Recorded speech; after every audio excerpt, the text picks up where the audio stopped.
The Boston terror bombings reinvigorated debate over the role of public surveillance in the U.S. New York and other major cities have in recent years expanded the number of cameras using Homeland Security Department grants. The multi-billion-dollar security industry is growing at up to 8% a year. The question is, who's keeping watch on what Big Brother is up to? Marina Portnoy investigates.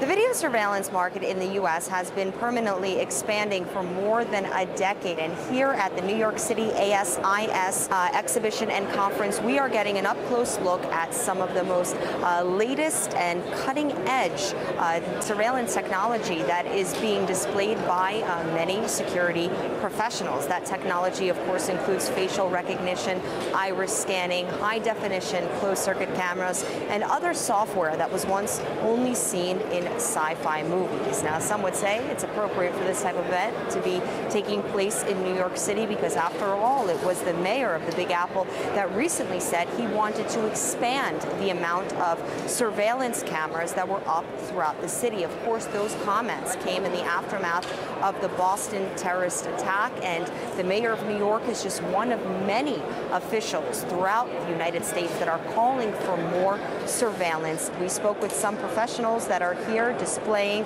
their surveillance technology. They say they have already seen a peak in calls and inquiries, and of course that can equate to a peak in sales. I hate to say it, but our phones have been ringing off the hook since the tragedy, and you know, it's an unfortunate thing, but people are starting to think now how they should have been thinking all along. You know, to be able to provide a safe environment, you have to think ahead. Is there going to be more surveillance cameras deployed?